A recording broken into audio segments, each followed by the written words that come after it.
Salut, alors aujourd'hui on va s'intéresser à une puce de conversion de fréquences d'échantillonnage, asynchrone ou pas, selon les modes d'utilisation. Mais avant de commencer là-dessus, je vais dire une paire de trucs plus généraux.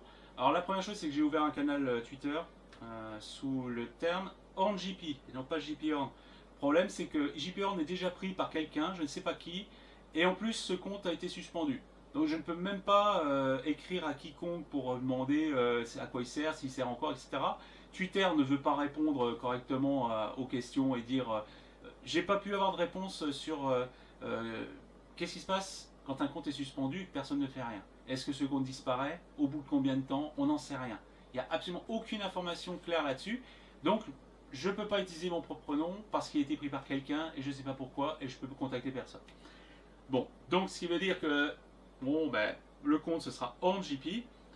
Je posterai des petits trucs divers et variés là-dessus. Enfin bon, ce que Twitter fait habituellement. Ce sera plutôt.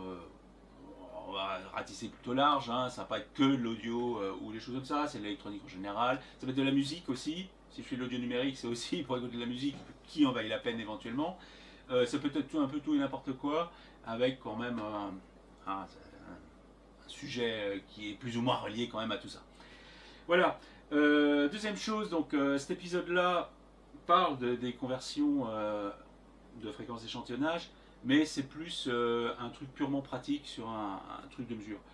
Je vais faire une série d'épisodes sur l'audio numérique, au sens large du terme.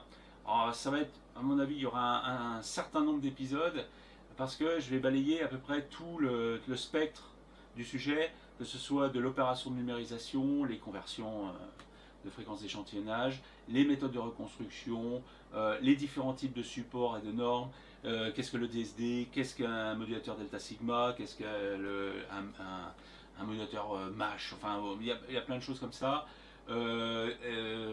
Disons, rectifier certains mythes, comme par exemple suréchantillonner dégrade la qualité, ce qui est ridicule, surtout que c'est une affirmation qu'on peut détruire en une seule phrase.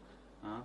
Ah, je vais la dire juste pour donner une idée, mais euh, tout signal qui est numérisé à une fréquence supérieure à deux fois sa fréquence est déjà suréchantillonné. Donc en gros, quand on écoute un système numérique, toutes les basses fréquences sont suréchantillonnées, par définition. Donc ça voudrait dire que si le suréchantillonnage est quelque chose de mauvaise qualité intrinsèquement, c'est-à-dire que les systèmes numériques auront un système de toutes les basses fréquences qui seront de mauvaise qualité, par définition. Donc voilà, c'est par exemple, c'est un exemple de mythe qui existe et qui est perpétué parce qu'il y a des gens qui y croient vraiment, alors que ça n'a aucun sens, aucun. Donc ça peut être aussi pourquoi le principe de Vadia n'est pas un bon principe. Le principe d'interpolation polynomiale à la Vadia est une erreur vraiment conceptuelle de base, et ce qui fait que on a les résultats qu'ils obtiennent, c'est-à-dire des fréquences dans l'aigu qui s'atténuent, une linéarité très aléatoire, et des choses comme ça. Donc on balayera tout le spectre du sujet pour avoir déjà les bases solides sur la compréhension surtout des principes sous-jacents qu'il y a derrière. Éventuellement les quelques aspects mathématiques qui sont rapprochés, mais bon, sans aller dans le détail le plus profond, mais pour être bien sûr de ne plus confondre certaines choses que je vois en permanence confondues, prises pour d'autres, surtout dans la presse audiophile. Alors là, on prend les termes qui traînent, on les massacre dans tous les sens. Donc ce sera toute une série d'épisodes qui vont se suivre, commençant vraiment par le fondamental, jusqu'à certains trucs plus spécifiques, comme par exemple comment ces puces de conversion de fréquence d'échantillonnage fonctionnent. Ces puces-là qui sont plus complexes que certaines puces qui savent faire simplement des fractions entières de conversion. Ça, ce sont des puces continues. Celles-là, je peux rentrer n'importe quoi pour obtenir une fréquence donnée. Celles de Burr-Brown sont les mêmes. Donc, ont le même style de conversion continue d'un côté et de l'autre. Ok, donc ceci dit, on va regarder un petit peu ce qui est ici comme setup, et on va regarder un peu ce que sont capables ces puces ici. Alors, pour décrire en gros, hein, Ici, bon, j'ai l'audio précision qui va faire l'émission numérique et la réception, l'analyse. Alors là, on va travailler 100% dans le domaine numérique. Oscilloscope ici qui va nous montrer la tête des signaux qui circulent. Hein. Les deux cartes d'évaluation là. Alors l'avantage d'en avoir deux ici, c'est que comme l'audio précision est relativement ancien, lui ne peut pas faire de mesures directement sur des signaux DSD, sur des signaux à 384 ou 768 kHz. Lui, il a ses limites. Donc l'avantage, c'est que je peux rentrer un signal que lui est capable de générer sur la première carte toutes sortes de signaux, que ce soit du DSD, du PCM 32 bits, du PCM, du DSD over PCM, etc. Je peux utiliser la deuxième carte pour reconvertir une deuxième fois dans un format accepté par l'audio précision. Donc en fait, j'ai fait une double conversion, ce qui permet de peut-être mettre plus en avant encore des défauts que la conversion générerait. Donc ça, c'est assez intéressant, sachant que ces cartes-là coûtent 100$ la carte. Hein, voilà, c'est 100$ la carte. Le désavantage quand même là, c'est que bon, la première fois qu'on achète, c'est 100$ de frais de port et d'emballage, etc. Donc c'est un petit peu cher quand même. Mais néanmoins, bon, c'est tout. J'ai eu les deux cartes et j'ai eu 5 puces nues pour les montages réels fournies avec. Et la version la plus élevée. Donc ces puces-là, grossièrement, la version qu'on va tester aujourd'hui, c'est la version la plus aboutie. C'est-à-dire qu'elle fonctionne jusqu'à 768 kHz, quel que soit le format. Elle supporte le DSD x4, le PCM sur 32 bits. Donc, et elle est capable de générer à peu près tous les formats possibles, configurables par des simples cavaliers ici. Elle est capable de supporter tous ces formats-là sur l'I2C, donc sur des sorties optiques ou cinch. Elle a même un petit DAC intégré pour faire la sortie analogique, mais je ne m'en servirai pas cette fois-ci. Donc c'est la puce qui a toutes les fonctionnalités qui est ici. Elle accepte aussi, selon les modèles, plus ou moins d'entrée, hein, plus ou moins d'entrée SPDIF, plus ou moins d'entrée I2C, I2S, je veux dire, pardon. Et sortir sur les sorties I2S, PCM, sur SPDIF, etc. Donc, selon les variétés de puces, on est limité en fréquence d'échantillonnage d'entrée et de sortie et en configuration d'entrée et de sortie. Donc, bon. Alors, ces puces-là ont un prix qui varie entre 5 et 10$ selon ses capacités. Ce qui fait que ce sont des puces beaucoup moins chères que. Bon, enfin, moins chères, on va dire, que les Texas Instruments ou encore pire, les Analog Device. Analog Device, il faut compter à peu près 20$ pour le haut de gamme dans ce genre. Sauf qu'elles sont limitées à 192 kHz. 200, on va dire. Celles-là vont beaucoup plus loin. Elles ne supportent pas le DSD a priori. Les puces SRC 43 quelque chose de Burr Brown, elles aussi sont limitées à 216 kHz, des choses comme ça. Mais elles ne supportent ni DSD, ni PCM 32 bits, ni tous ces nouveaux formats qui sont apparus depuis.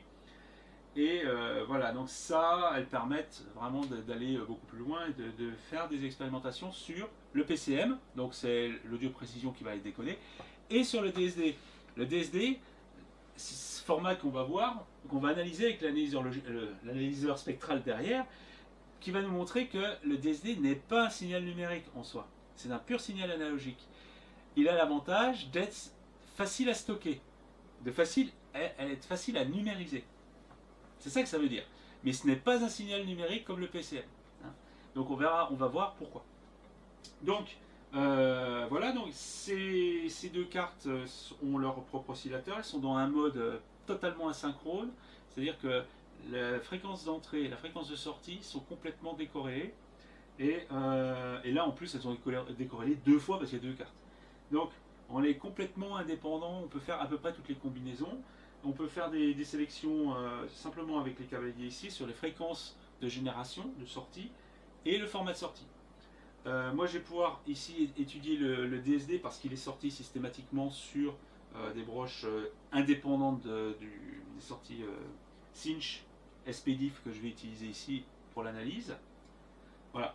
Donc bon, il y a quelques indicateurs, il y a les alimentations qui sont là. Bon, ça s'alimente avec du 5 volts, hein, il y a une petite alim ici. Les deux cartes consomment en fait assez peu, on a à moins de 200 mAh pour les deux cartes, donc vraiment ça ne consomme pas grand chose.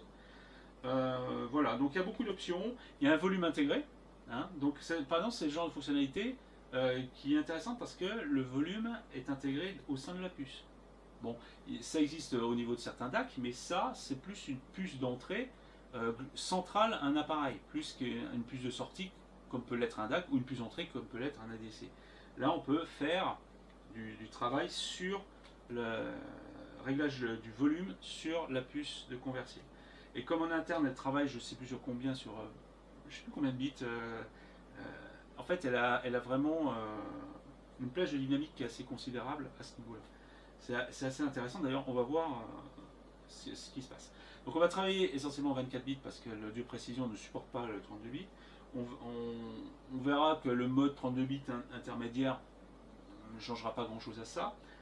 Je ne sais pas, par contre, c'est une chose que je ne peux pas vérifier ici, c'est est-ce que si je travaille en 32 bits en sortie, si en fait l'erreur va passer à la valeur qui correspond au monde 32 bits.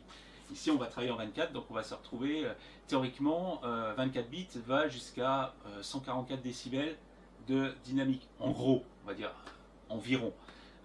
Donc ici on ne va pas se retrouver avec des erreurs à moins 180, parce que de toute façon on travaille sur un nombre de bits qui est limité, qui a une plage dynamique théorique et bornée. Si on travaillait en 32 bits, ce ne serait pas 144, ce serait je ne sais pas combien, mais ce serait beaucoup plus. Donc là, je ne pourrais pas voir ça parce que je n'ai pas la possibilité d'analyser ce style de signal, malgré toute la configuration possible autorisée par cet appareil. Ok, alors on fera donc une étude du désir avec ça, et on fera une petite expérimentation sur les quartz qui sont installés, enfin ce sont des oscillateurs. Les oscillateurs installés là-dessus, c'est petits oscillateurs tout bêtes. Ce sont des oscillateurs de 12 MHz. Et on va voir un peu justement les oscillateurs, leur rôle qui sont là-dedans, parce que le jitter de l'entrée ou de la sortie, qui fait quoi, est-ce que l'un influe sur l'autre, on pourra voir qu'en fait il y a un certain nombre de règles qui régissent ces systèmes-là au niveau du jitter d'entrée et de sortie. On va voir lesquels sont importants ou pas. Voilà, donc on va regarder d'un peu plus près ces cartes, comment elles se présentent. Et puis voilà, après on va pouvoir faire des mesures relativement classiques et voir si ces puces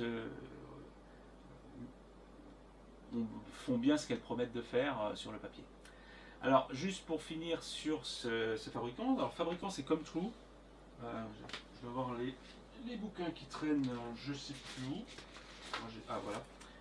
Alors ComTrue, c'est bon là j'ai imprimé les documentations sur la carte. Alors il y a pas mal de documents disponibles sur leur site avec des informations sur la fabrication, sur la mise en œuvre, sur les trucs techniques.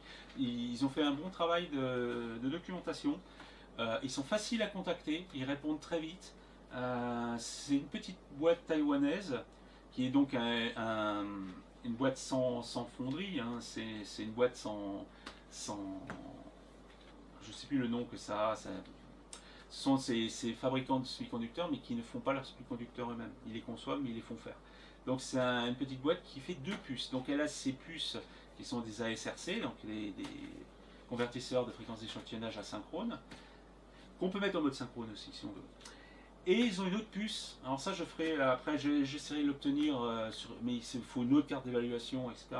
C'est une autre puce qui a un récepteur USB, qui lui supporte aussi ces grandes vitesses d'entrée, et en plus supporte jusqu'à 8 canaux simultanés, supporte les trucs multicanaux venant de l'USB. Et ils vont bien au-delà de ce que fait XMOS par exemple, ou CMedia, qui sont des puces. Alors XMOS a une plus grande cote à mon avis là-dessus, parce que c'est quelque chose qui est assez bien intégré. CMedia, il y a une puce qui est utilisée un peu partout, on arrive à voir un peu de dock, mais j'ai essayé, j'arrive pas à voir quelque chose de terrible. Il y a une deuxième puce, c'est la CM, je sais plus, machin, 32 ou 62, fini par un 2, qui est l'autre puce, qui est utilisée, d'après mes souvenirs, par Asus sur une carte, mais impossible d'avoir la dock, impossible d'avoir quoi que ce soit de précis là-dessus. J'en ai, mais j'ai laissé tomber, c'est impossible à utiliser, on peut rien savoir. Donc ils fabriquent des puces, mais ils sont incapables de donner de la dock là-dessus. C'est secret, les logiciels pour programmer ces puces-là, pour programmer le firmware des puces, hein, sur l'ID du USB ou des choses comme ça, impossible de les avoir. Le datasheet, il n'y a rien dedans. Il y a des tas de broches qui sont des broches d'entrée-sortie. Elles ne sont pas décrites, elles existent, on ne sait pas ce que c'est. Alors que eux, ils ont sorti une puce qui, associée avec ces convertisseurs-là, permettent vraiment de sortir, de faire une usine à traitement numérique sans traitement dire de filtrage, mais de conversion numérique de format assez redoutable et assez puissante, hein, sur le papier, on va dire. Donc c'est une autre puce qui est extrêmement intéressante. Malheureusement, je n'ai pas connaissance de gens qui utilisent ces puces-là. C'est idiot parce que sur le papier encore, on va vérifier qu'en fait, réellement, ce sont des puces de très haut de gamme qui fonctionnent extrêmement bien. Elles sont très très supérieures à tout ce qui existe actuellement dans les marques connues. Malheureusement, je ne comprends pas pourquoi les gens ne l'utilisent pas. Donc, je vais essayer, je vais faire un peu de pub à ce truc-là, parce qu'ils ont fait vraiment quelque chose de bien, et ils travaillent vachement bien. Et ils sont pas chers, c'est ça qui est extraordinaire, les puces sont pas chères. Les puces varient entre 5 et 10 dollars selon les variantes. Bon, bah voilà, c'est moins cher que ce que Texas Instruments ou Analog Device fournit. Eux, ils sont vraiment très chers sur ces puces-là. Là, c'est beaucoup moins cher. Voilà. Donc on va regarder un peu plus près ça et on va faire quelques mesures en passant et voir un petit peu les caractéristiques de ça. Alors, donc là, on a les deux cartes identiques évidemment qui contiennent donc le composant principal ici. Alors j'en ai un certain nombre qui m'ont été fournis gracieusement avec les cartes. Donc voilà, ce sont des petites des petits boîtiers relativement faciles à souder, les 48 broches. Hein. Voilà, donc ça c'est le format le plus avancé. Il y en a qui sont plus petites, avec moins de possibilités d'entrée-sortie, qui sont moins chères. Voilà, donc ça c'est le modèle le plus avancé. Je crois que c'est le modèle, c'est le CT, je sais plus quoi. Ça doit être le CT 7302 PL. Donc c'est la version la plus avancée. Donc en fait, cette carte contient quand même pas mal de choses parce que elle a cette puce là, elle a un petit microcontrôleur ici qui gère le dialogue entre la puce et l'état de tous les cavaliers qui sont là. Il y a deux boutons de réglage de volume et il y a toutes les entrées-sorties disponibles. Bon, tout n'est pas peuplé. Il y a toutes les possibilités SPDIF, donc il y en a je ne sais plus combien, je crois qu'il y en a 6. En fait, il y a 3 entrées, 3 sorties SPDIF, d'après mes deux têtes. Hein. Après, il y en a probablement plus. Il y a des multiples entrées I2S, hein, ici. Entrée et sortie I2S. Dedans, il y a les signaux DSD, il y a tout ce qu'on veut. Et en plus, ici, il y a une petite partie analogique qui est rajoutée, qui est en fait une sortie I2S qui va sur un DAC Texas Instruments. Alors, je ne sais plus quelle est la référence, mais c'est un petit DAC sans grand intérêt en soi. Voilà. Et donc, ici, on se retrouve avec des cavaliers pour la fréquence d'échantillonnage de sortie, à toutes les combinaisons classiques. Et ici, différentes options. Les différentes options ici, c'est si on veut sortir du PCM 32 bits ou si on veut utiliser du DSD sur le PCM en fait. Sortir du DSD sur du SPDIF en sortie habituellement réservée au PCM. Et en mettant les deux en même temps, on a du PCM 32 bits avec DSD superposé. Voilà. Donc voilà, c'est relativement simple. Hein. Donc après, il y a différents cavaliers qui en fait aiguillent les signaux si on veut faire vraiment du travail de l'I2S. Voilà. Donc tout est disponible à ce niveau-là si on veut vraiment aller beaucoup plus loin dans l'utilisation de la carte d'évaluation au sein d'un système qu'on voudrait mettre en place, dans un système qui travaillerait directement en I2S. C'est une carte qui pourrait tout à fait être utilisée. Mais bon, c'est plus une carte de démonstration qui ne contient pas toutes les possibilités. Par exemple, ici, la fréquence de sortie du DSD est fixe par rapport à la fréquence d'échantillonnage que l'on a choisi. On ne peut pas sélectionner un DSD 4 fois avec une entrée à 48K. Voilà, il n'y a pas ce réglage-là. Alors qu'en fait, en interne, on peut dire qu'importe ce qui rentre, je veux du DSD 4 fois. Hein. Ici, c'est automatiquement mis à des valeurs fixes. Hein, il y a 3 valeurs selon si on travaille en 32, enfin tous les multiples de 32, 22, 1 et 24. Donc c'est les trois valeurs de base avec leurs multiples et ils utilisent 3 débits différents de DSD pour ça. Mais voilà, ça c'est quelque chose qu'on ne peut pas régler alors que le réglage existe dans la puce elle-même. Alors il y a différentes entrées-sorties disponibles dans la puce qui ne sont pas disponibles non plus. Ici, petit quartz de 12 MHz, c'est le seul qui est nécessité par ça. Elle est alimentée sous 3 volts 3, alors donc moi j'alimente sous 5 volts ici, il y a des régulateurs qui vont bien pour ça. Voilà, tout est expliqué dans le manuel fourni, enfin dans le bouquin fourni là-dessus, avec le schéma et tous les conseils qu'il faut pour l'implantation de la puce là-dessus, hein, le découplage, etc. C'est extrêmement important et eux on donne quand même des informations intéressantes là-dessus. Alors, on verra, on finira là-dessus sur le quartz ici, sur pourquoi il ne faut pas utiliser ce genre de quartz, on verra pourquoi. Et bon, on peut utiliser, si on fait son propre montage, bon, c'est bien pour évaluer, hein, donc c'est pas trop grave. On peut utiliser ce style de truc qu'on trouve un peu partout, ce sont des TCXO, compensés en température qu'on trouve, voilà. Ou alors pour ceux qui ont vraiment les moyens. En fait, non, on peut en trouver des pas très chers, ce sont des OCXO, des trucs à four. Hein, de 12 MHz. On en trouve en ce moment sur eBay en grosse quantité, pas cher. Alors attention, ça fait 5 volts. Donc si on veut l'utiliser avec cette puce-là, il faut rectifier le niveau pour passer en 3 volts 3. Hein. Les entrées de cette puce-là ne supportent pas le 5 volts comme certaines puces le font. Donc voilà. Alors après, bon, il y en a qui ont déjà probablement utilisé des ASRC, donc qui ont probablement utilisé ces références-là. Alors ça, c'est les références de chez Burr Brown. Voilà. Donc ça, c'est les SRC quelque chose, que ce soit des 2 ou 4 canaux. Cette puce-là est une puce à 2 canaux. Hein. C'est du stéréo pur. Il n'y a que Burr Brown, à ma connaissance, qui fournit des versions 4 canaux, qui sont des versions assez haut de gamme, hein, qui travaillent quasiment à la limite de ce que le 24 bits permet en tant que résultat. Analog Device c'est plus cher et c'est moins bien. Moi j'en ai pas d'Analog Device, c'est trop cher, parce que 20 € la puce, faut pas exagérer. C'est un petit peu too much.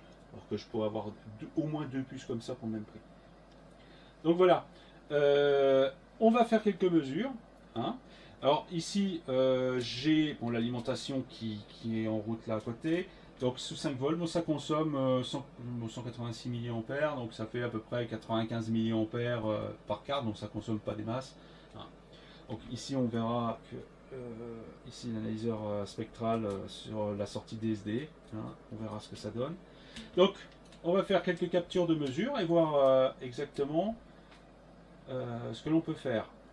Et surtout les caractéristiques et les performances de ces puces là, sachant qu'en plus on en a 2 chaînées entre elles. Juste à côté, j'ai l'oscilloscope. C'est intéressant de voir parce que ça en fait ce sont les signaux. Alors ça c'est le signal qui rentre par l'audio précision et ça c'est le signal qui sort à la suite des 2 cartes. Donc ça c'est le signal PCM qui va sur l'audio précision qui est juste à côté. Donc on voit la tête qu'il a, hein. Bon, je vais essayer de zoomer un peu dessus, ce qui est peut-être mieux, voilà. Donc ça, il est synchronisé avec la sortie. On voit que sur l'entrée, par contre, ça part un peu, enfin c'est pas du tout synchronisé. En fait, en théorie, c'est pas normal. Parce que ici, je suis configuré en 48 kHz en sortie, ça c'est un signal SPDIF à 48 kHz. Et ça, c'est un signal d'entrée à 96 kHz. Enfin, c'est le signal d'entrée de la première carte. En fait, c'est le signal de sortie de l'audio précision. Et théoriquement, il n'y a qu'un rapport de 2, donc les deux devraient être synchronisés. Avec éventuellement le retard lié au calcul du convertisseur. Or, là, ce n'est pas du tout, manifestement, pas du tout synchronisé. C'est tout simplement parce que l'horloge générée par l'audio précision n'est pas synchronisé avec l'horloge qui a les petits quartz de 12 MHz qui sont sur les cartes. Et on va voir que les petits quartz de 12 MHz, ils sont pas vraiment à 12 MHz. Et on fera une paire de manips pour essayer de synchroniser les deux et voir comment ça se comporte avec les influences extérieures. Et néanmoins, voilà le style de signaux qu'on obtient. Alors, ce sont des signaux comme ils sont alternatifs en permanence. En fait, on a les deux fronts, les deux valeurs en même temps. Donc, en fait, on a une forme de diagramme de l'œil. Ici, bon, les signaux sont parfaitement propres, hein, donc il n'y a pas de jitter vraiment visible entre les fronts montants. S'il y avait du jitter, en fait, il y aurait une épaisseur ici. Et en fait, on aurait quelque chose qui serait un peu flou par superposition et accumulation de toutes les traces qui font que on aura le signal dans une fenêtre ou selon sa qualité. Ici, bon, c'est un signal pur qui sort comme ça, bon, il n'y a pas vraiment de problème à ce niveau-là. Je pourrais évidemment le synchroniser sur l'autre. Voilà, ça, là ici je suis sur évidemment 2 fois plus lent. Hein, je suis à 48 kHz au lieu de 96. Donc là, ici, j'ai un signal, j'ai le signal qui sort de l'audio précision, bon, qui est beaucoup plus propre, mais beaucoup plus lent. Hein, voilà, donc on voit un peu les différents types de signaux et la gueule qu'ils ont, quoi. Donc ça, c'est du SPDIF. Hein. Faut bien voir ça, c'est du SPDIF tel qu'il est. Là, il est moins beau, simplement parce que le premier, c'est directement sorti d'audio précision. Le deuxième, il est sorti du circuit imprimé avec un câble qui n'est pas forcément bien adapté, en plus avec un T lié à l'oscilloscope. Bon, il est pas très beau. Mais ça n'empêche pas le système de fonctionner parce que c'est quand même un signal dit numérique. Donc il n'y a pas, a priori, si ça empêche de fonctionner un système numérique, ce serait à désespérer, quoi. Mais bon, voilà, ça donne à peu près une idée de la gueule des signaux qui transitent à ce niveau-là. Je n'ai pas mis sur l'oscilloscope ici le signal DSD, qui reste un signal, en fait, un signal carré, pareil, qui est beaucoup plus rapide que ça, mais qui reste un signal carré. Voilà, donc moi je préférerais montrer sur un analyseur de spectre ce que ça donne. Donc on va faire quelques mesures et on va voir les performances de cette puce. Ok, donc on va regarder un petit peu les caractéristiques de ces puces-là, de cette famille. Hein. Donc c'est une famille 7302 et 5302. Il existe une famille 7301, mais qui est maintenant considérée comme obsolète. Donc c'est cette famille-là qui est utilisée. Donc voici les caractéristiques synthétiques du truc. Donc nous on va travailler avec celle-là, la plus grosse, hein, celle que j'ai eu qui est installée sur les cartes d'évaluation. Ça, ben, en fait, ce sont simplement des versions qui ont moins d'entrée-sortie ou des fréquences d'échantillonnage plus faibles, hein, et certaines fonctionnalités en plus ou en moins. Donc ce sont des puces qui fonctionnent jusqu'à 768 kHz, donc, sous 32 bits, que ce soit en I2S, SPDIF, du DSD 8 fois, hein, ce qui est...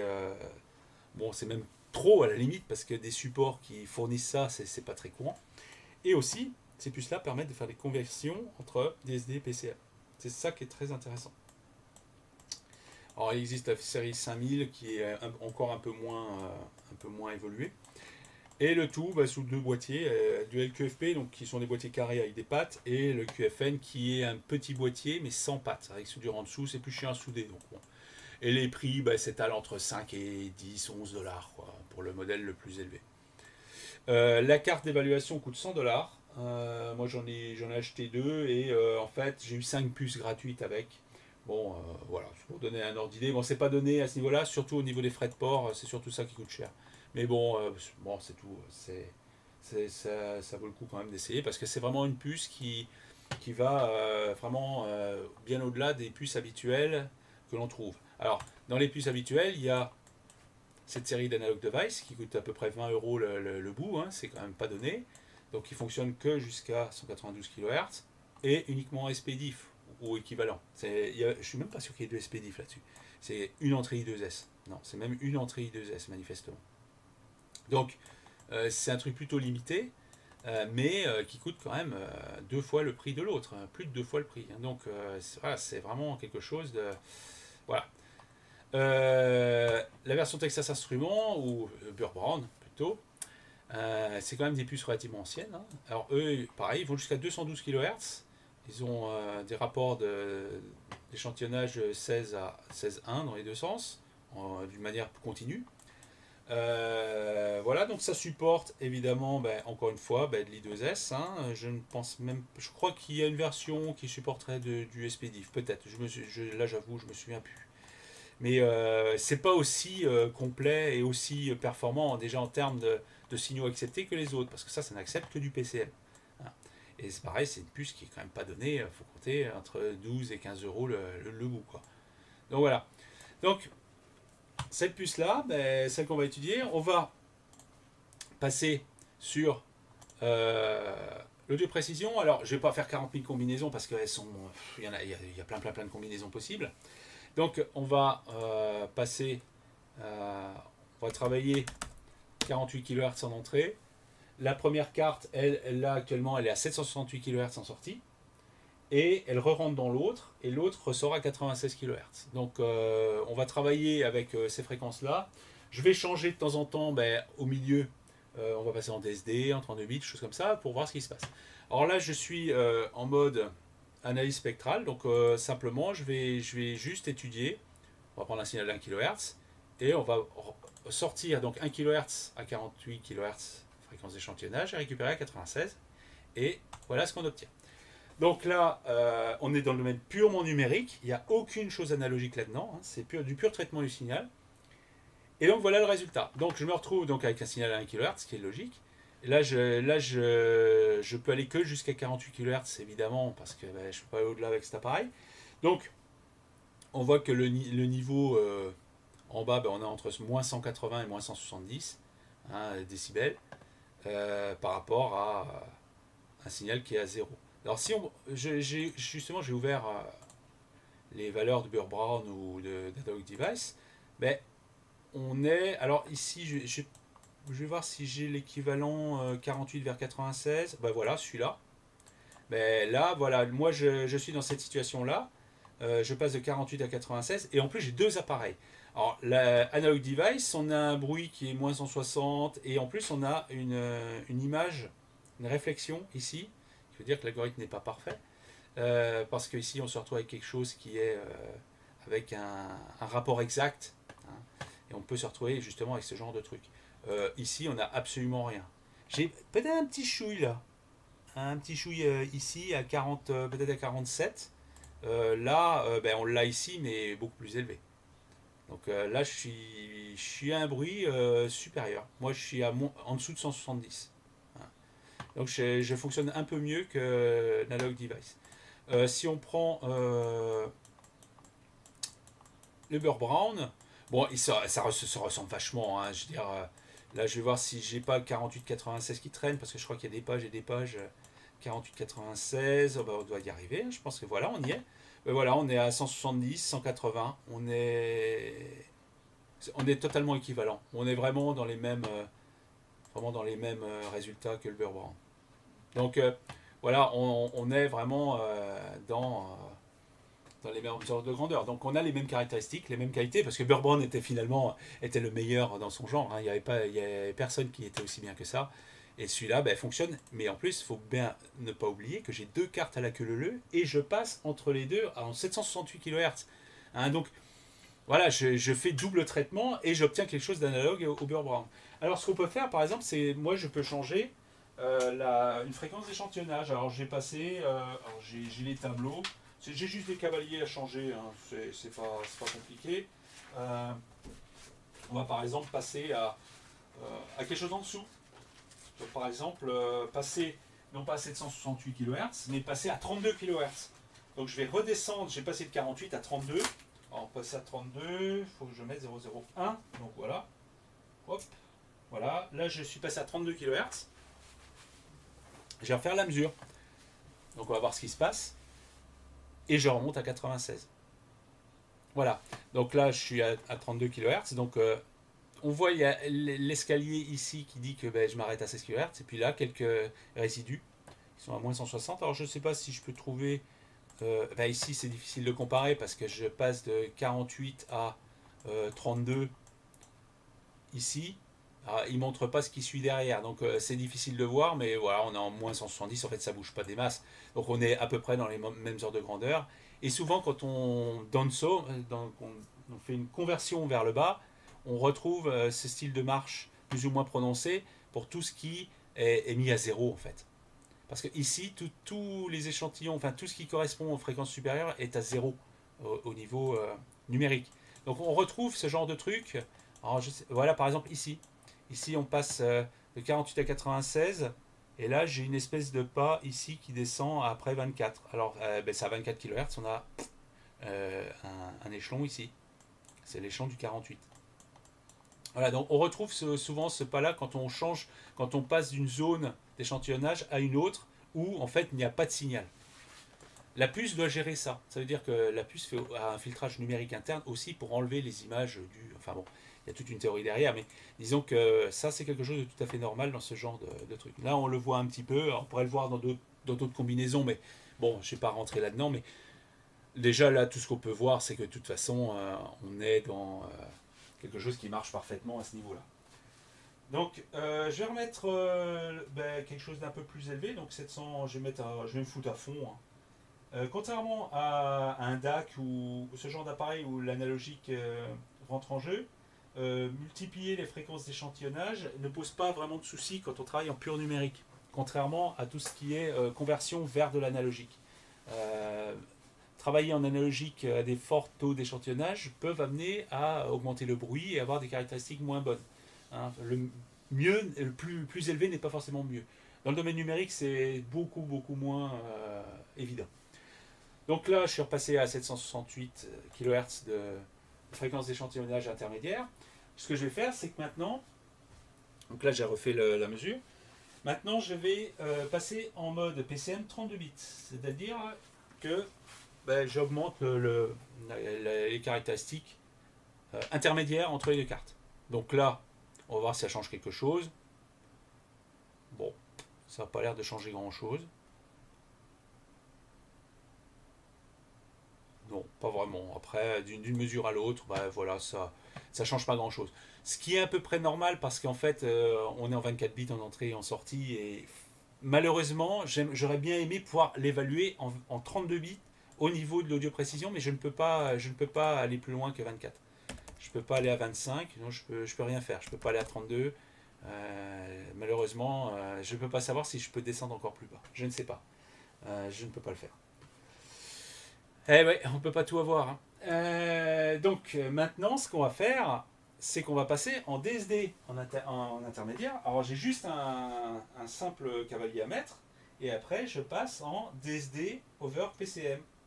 C'est-à-dire que c'est le même format, sauf que ce ne sont plus des nombres sous la forme 32 bits qui circulent, mais c'est un format DSD 1 bit qui est mis sur les trames PCM. Donc, ici, on va voir un peu ce qui se passe lorsqu'on fait une conversion de l'un vers l'autre. Et là, je refais une mesure pour être sûr que j'ai pas chopé une merde. Non, voilà. Donc, voilà ce qui se passe. Alors, on va se dire, oh là là, c'est quoi cette horreur, etc. Mais en fait, c'est tout à fait normal. C'est absolument normal que l'on obtienne ça. Alors, on verra après sur l'analyseur de spectre le pendant analogique, mais il est tout à fait normal qu'on ait ça. Sachant qu'ici, on a une double conversion. Hein, on a une conversion PCM vers DSD et DSD vers PCM. C'est une conversion qui n'est pas du tout évidente et qui n'est pas exacte a priori. Hein, elle ne l'est pas, et de toute façon, elle ne l'est pas aussi par construction. Donc ici, on a une remontée en fait du bruit de fond. Ce qui est tout à fait normal, parce que c'est exactement comme ça que fonctionne le DSD, parce que le DSD est en sortie d'un modulateur delta sigma, ou sigma delta, selon les... Et en fait, c'est un signal analogique qui est modifié par de la haute fréquence. Alors il est tout à fait normal que cette haute fréquence, on la retrouve. Alors ici, cette partie-là, c'est simplement une composante continue qui apparaît, qui est due au signal lui-même. Ça peut aussi arriver. Et ça, on le verra aussi sur l'analyseur de spectre, cette partie-là. Donc, ça veut dire que si on utilise du DSD, alors si on peut aller tout droit directement vers les DAC, tant mieux. Mais il ne faut pas oublier que le DSD, intrinsèquement, contient ça. Alors si on s'arrête à 20 kHz, on est quand même à moins 130 décibels ici, ce qui est quand même relativement...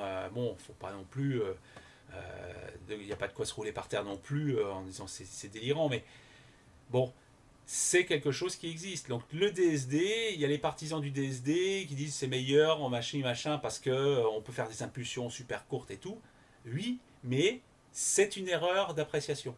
Le DSD contient beaucoup de bruit de fond naturellement et c'est comme tout, c'est pas parfait, c'est pas mieux ou pas pire que le PCM, c'est différent.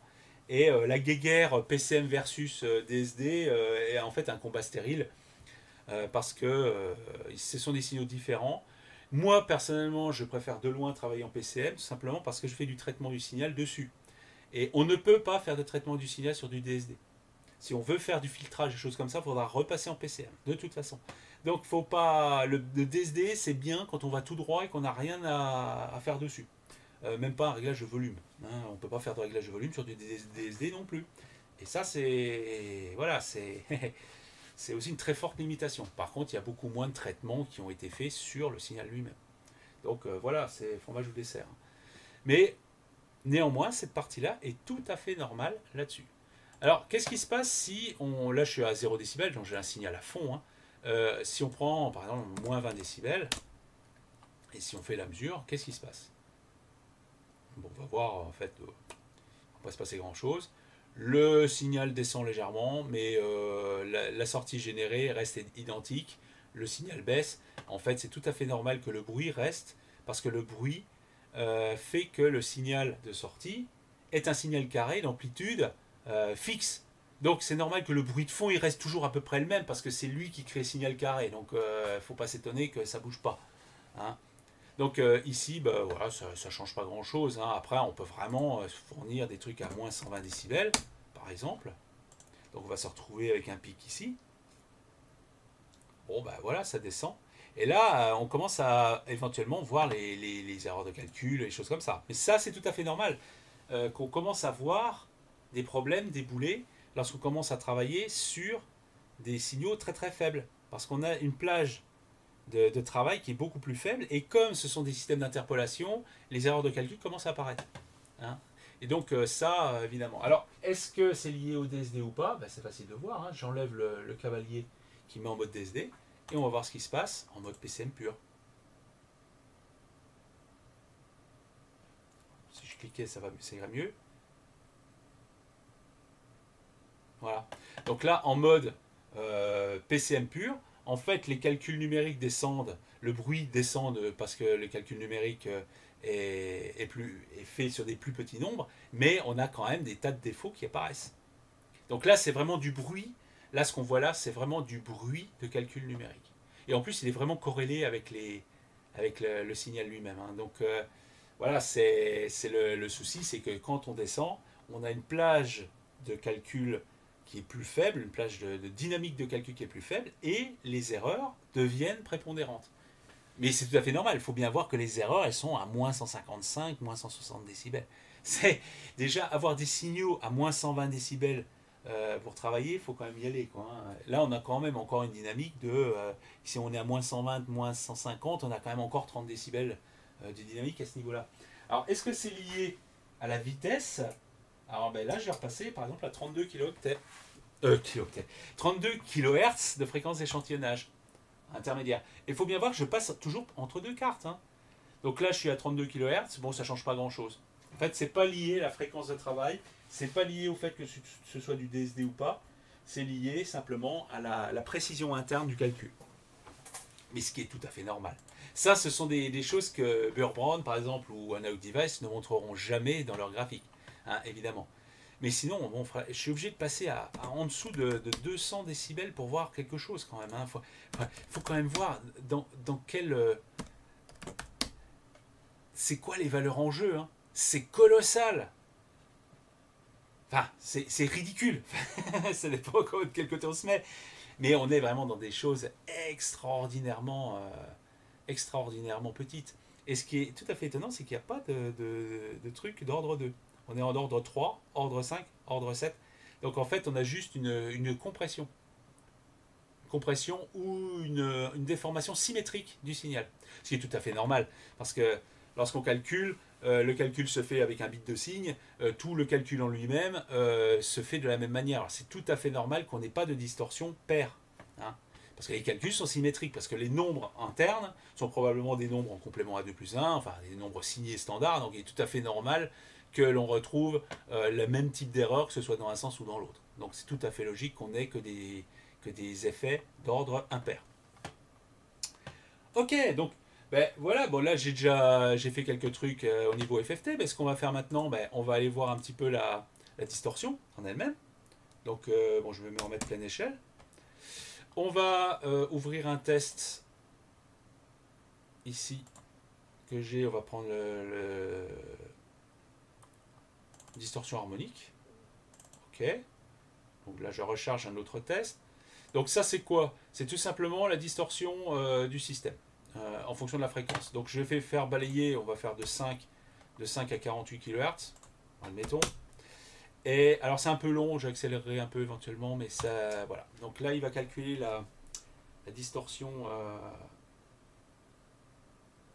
de la puce.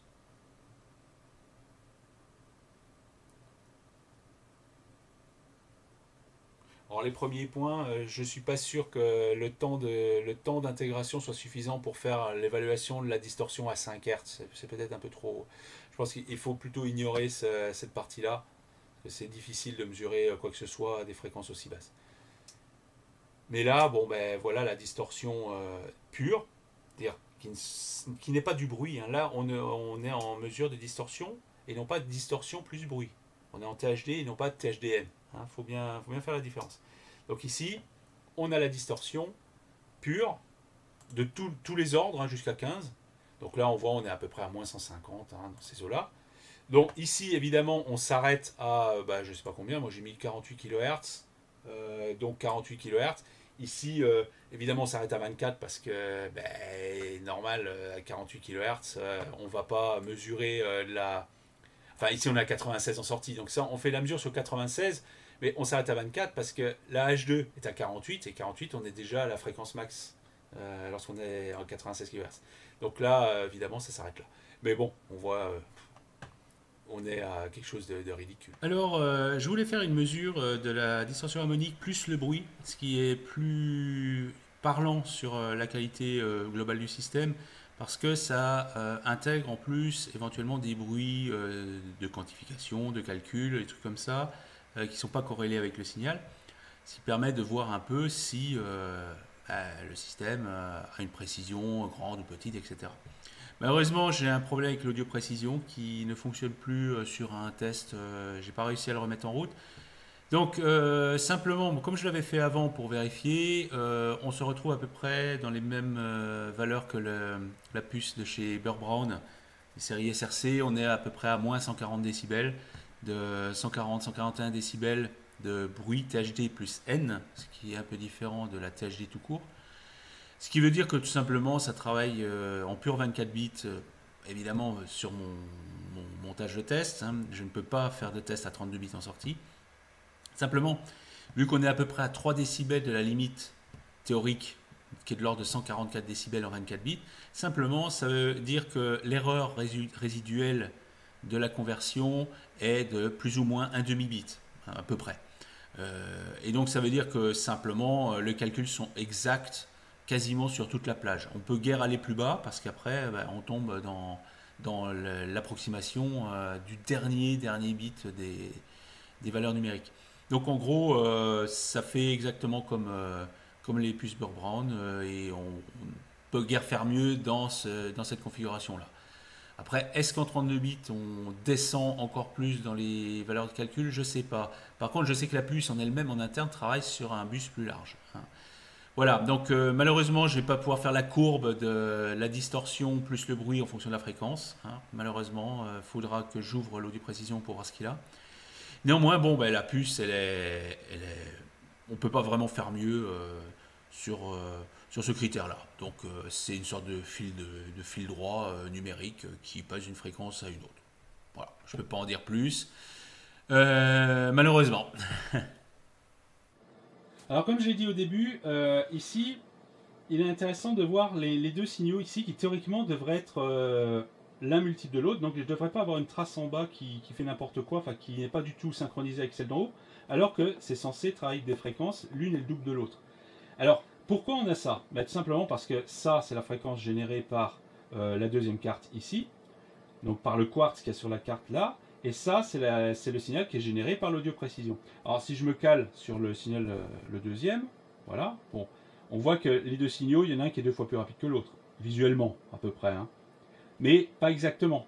Bon, c'est normal, vu que de toute façon, on a deux oscillateurs indépendants. D'où le fait que ce soit un système asynchrone. Néanmoins, théoriquement, si je demande du 96 kHz, je devrais avoir du 96. Mais quand je regarde sur l'audio précision, en fait, il ne sait pas 96, c'est 96.0696. C'est en fait la fréquence générée par le quartz et les divisions multiples. C'est-à-dire que le quartz n'est vraiment pas précis, n'est pas terriblement précis. Alors si moi, là je génère du 48 kHz, et je peux dire que l'audio précision c'est bien du 48 qui génère, il a un super quartz, un super oscillateur compensé intérieur. Si je mets, non pas 48 kHz, mais 48, alors ici c'est 696, donc ça fait 348. Donc je vais mettre 348. Et là, hop, qu'est-ce que je vois? je suis pas tout à fait synchronisé, mais je suis quand même pas très loin. C'est-à-dire que là, j'ai bien un facteur quasi 2 entre les deux. C'est-à-dire que j'ai le quartz ici qui génère un signal à 96.0696 et ça, c'est le signal d'entrée à 48,0348. Donc là, on a quelque chose d'assez proche au niveau proportionnalité. Maintenant, voyons voir. Alors ça, c'est la deuxième carte qui génère ce signal-là. Hein. La première, elle, j'ai beau faire ce que je veux. Si je touche la première, il ne se passe absolument rien. Par contre, si je m'approche du quartz de la deuxième, hop, là, je me rapproche du... Là, je touche le quartz, je m'approche de ça. Si je le chauffe un peu, ça va faire encore autre chose. Là, d'ailleurs, ça a accéléré. Alors, je vais vous montrer un peu ce qui se passe. On doit pouvoir voir les deux. Je pense qu'on doit pouvoir voir. Si je touche le quartz là, on voit que voilà, c'est extrêmement sensible aux impacts extérieurs. Et là, ici, par exemple, là, je ne touche quasiment pas. Hein. J'approche, c'est en fait un effet capacitif. Hein. Donc, pourtant, je ne sais pas si le boîtier est à la masse, hein, mais néanmoins, là, on voit qu'un quartz standard sans aucune précaution est sensible aux perturbations extérieures. Alors moi, j'apporte juste un problème électrique, mais après, il peut y avoir un effet de température. C'est si je reste dessus, je vais le chauffer un peu, et je pense que là, il va beaucoup plus vite. Si je le refroidis, normalement, il va se ralentir. Donc en fait, c'est vraiment pas un quartz compensé en température. C'est vraiment un quartz de bas de gamme. Hein. Et donc, on voit que les quartz de bas de gamme, c'est quand même sensible au truc extérieur. Hein. Là, par exemple, je touche avec la télécommande, on voit que ça fait quelque chose, alors que c'est qu'un bout de plastique. Donc c'est quand même... Après, évidemment, si on calcule ce que ça représente pas grand-chose, c'est quelques hertz. Mais néanmoins, bon, sur certains appareils qui supposent qui font un certain calcul, par exemple, et qui supposent que la fréquence soit de 96.000, mais à partir d'un certain temps, en fait, le système va éventuellement dévier ou avoir des résultats qui ne sont pas exactement ceux qui sont prévus. Donc, à la limite, si c'est comme ça, c'est déjà pas mal. Hein. Je veux dire, là, on est synchronisé à pas grand-chose. Hein. Faut bien voir ça. Mais disons qu'il suffit qu'il fasse un peu plus chaud, il suffit ceci, cela, on a vite fait d'avoir quelque chose qui varie dans tous les sens. Alors c'est pour ça qu'il vaut mieux utiliser, par exemple, ce style de quartz. Hein, c'est un TCXO qu'on trouve relativement facilement. Ou alors, mieux encore, c'est carrément un OCXO comme ça. On en trouve sur eBay, il y en a plein, c'est des 12 MHz. Alors méfiance, ces versions-là qu'on trouve, c'est du 5 volts. Hein, il faut faire attention à prendre déjà des signaux carrés et non pas du sinus. Et si c'est du signal 5 volts, alors que la carte suppose du 3 volts 3, il faut un adaptateur de niveau. Alors, ça pourrait être un réseau de résistance, enfin un diviseur résistance, mais c'est déconseillé. Il vaut mieux prendre un comparateur ou un driver spécialisé pour passer à deux niveaux différents, parce que ça évite de rajouter du jitter inutile et rajouter des parasites, des choses comme ça. Il vaut mieux utiliser des circuits spécialisés pour ça. Voilà, donc voilà, ça c'était vraiment un petit truc sur montrer à quel point un quartz, il faut... Alors il est possible que le boîtier ne soit pas à la masse, simplement que le boîtier soit flottant. Donc c'est assez sensible à perturbations extérieures. Ok, bon, on va regarder un petit peu côté analyseur spectral. Donc pour finir, on va voir un peu l'histoire du analyseur de spectre et voir ce que contient réellement un signal DSD. Comme je l'avais dit, un signal DSD n'est pas un signal numérique en tant que tel, c'est un pur signal analogique. Et en fait, la meilleure preuve, c'est justement de regarder un peu, dans le domaine spectral, ce que ça contient. Donc ici, je prends un signal DSD qui contient un signal de 1 kHz, hein, codé par ce billet. Et en fait, ici, j'ai une échelle jusqu'à 150 kHz. Et bon, je peux pas être plus précis que ça parce que c'est pas un analyseur de spectre extrêmement fin à ce niveau-là. C'est plus un truc plus haute fréquence, donc il n'est pas vraiment fait pour la basse fréquence. Mais néanmoins, bon, ça ira pour voir ce qui se passe. Donc ici, en fait, j'ai le pic à 1 kHz. Ensuite, j'ai le bruit de fond. Et comme on l'a vu sur les mesures, lorsqu'on l'a fait sur audio précision, il y a une remontée des hautes fréquences que contient le DSD. Et en fait, le DSD, ce n'est rien d'autre qu'un signal basé sur les signaux carrés, qui contient le signal que l'on veut encoder, plus un merdier haute fréquence qui convertit le signal d'origine en un signal carré avec des largeurs d'impulsion variables. Ça ne sert qu'à ça. Ça, cette partie-là transforme le signal d'origine, qui est celui-là, en un signal carré. Et un signal carré est facile à stocker, parce qu'il y a juste 2 valeurs à stocker. C'est un pur signal binaire. Mais on ne stocke pas vraiment en soi. On stocke évidemment un nombre entre 0 et 1. Mais en fait, on stocke plus un signal analogique avec sa pure description directe. C'est-à-dire, je prends le signal DSD, je fous un passe-bas au cul, et ben j'ai le signal d'origine. Il n'y a pas de décodage en soi. Je ne peux pas faire ça avec du PCM. Évidemment, le PCM contient des valeurs à tel machin, à tel moment. Alors que ça, c'est vraiment un signal analogique qui a été converti en rajoutant de la haute fréquence en un signal carré facile à stocker. Alors, ici, mon chien à 1 kHz, on va passer à 10 kHz. Voilà. Donc, il faut rebalayer d'un cran. Et on a ça. Alors, là, on va se dire, mais qu'est-ce que c'est que ce truc? Parce que j'ai bien le signal de 10 kHz, il est là. C'est le premier grand pic ici. Après, c'est quoi ces pics qui suivent là? On a, en fait, ce sont des multiples. Ici, on a 20 kHz, 30 kHz, 40 kHz, 50. Et aussi, on a un départ en continu. Alors, le continu, c'est simple, c'est parce que le signal carré ici, il va entre 0 et une valeur positive. Donc, la valeur moyenne, ici, eh ben, il y a une tension moyenne, parce que statistiquement, il y en a autant en haut qu'en bas, hein, sur une durée suffisamment longue. Et en fait, ici, on a la moitié la tension, on a la tension moyenne, qui est la tension moitié du signal. Donc, c'est tout à fait normal qu'on ait une valeur en continu dedans, parce que le signal n'est pas symétrique. Par contre, qu'il y ait des pics supplémentaires ici, théoriquement, ce n'est pas normal. Un vrai signal DSD n'aurait que le pic ici, et rien d'autre que après la montée en haute fréquence qui convertit le signal en signal carré. Alors, ça va être la question pour cet épisode-là. Essayez de comprendre pourquoi j'ai ces choses-là ici, alors que lorsqu'il est décodé, ce signal-là, après, par la deuxième carte, on retrouve bien le signal parfaitement propre sans ces choses-là. Pourquoi? Côté audio précision, je ne retrouve pas ça. Et pourquoi ça apparaît lorsque je fais une analyse spectrale du signal DSD en lui-même? Alors ça, c'est la question du jour. Essayez de trouver la réponse et après, je répondrai à ça peut-être sur Twitter ou un petit supplément. Mais essayez de vous creuser la tête pour savoir pourquoi j'ai ces pics-là qui ne devraient pas exister sur un signal DSD normal. Ok, donc ben voilà, on a fait à peu près le tour rapidement comme ça. Conclusion de ça, ce sont des puces qui marchent parfaitement, qui sont pas chères.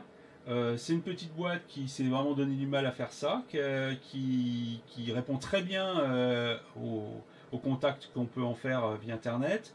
Leurs cartes sont parfaitement utilisables en tant que carte d'évaluation ou finalement peut-être carte même d'utilisation dans un appareil. Bon, moi, les cartes d'évaluation ici, moi, je pense que je les revendrai à petit prix pour ceux que ça intéresserait, hein. Moi, je m'en servirai pas en tant que tel. Moi, c'est juste pour étudier la puce. J'ai des puces en RAB pour pouvoir faire un circuit moi-même. Donc, éventuellement, quand le temps sera venu, je les mettrai en vente à pas grand-chose, hein, histoire juste de récupérer un peu le coût que ça m'a coûté au départ. Mais voilà, donc je pense, si on veut s'intéresser à tout ce qui est conversion de fréquences d'échantillonnage, actuellement, c'est le produit qui est le plus avancé et vraiment le plus performant. Parce que vu qu'il supporte les formats PCM, PCM 32 bits, DSD on PCM, DSD tout court, différentes fréquences avec plein de types d'entrées, tout ça, on n'a pas mieux. Les produits Burke Brown ou Analog Device sont complètement dépassés maintenant par ça, sachant qu'en plus ces puces-là coûtent moins cher que les puces Burke Brown. Donc voilà, je pense que ça pourrait intéresser des gens s'ils veulent justement faire des conversions, faire des calculs ou des choses comme ça. C'est souvent nécessaire de convertir différentes sources à différentes fréquences à une fréquence fixe sur laquelle on se met à travailler réellement. Parce que c'est très très chiant d'être obligé à chaque fois de faire des calculs qui doivent aussi tenir compte de la fréquence d'échantillonnage qui arrive et qui peut changer à tout moment. Donc ça, voilà, ce sont des puces extrêmement intéressantes, très universelles, faciles à utiliser, avec un bon support technique et de la bonne documentation. Voilà, c'est tout pour cet épisode-là, c'est déjà bien suffisant.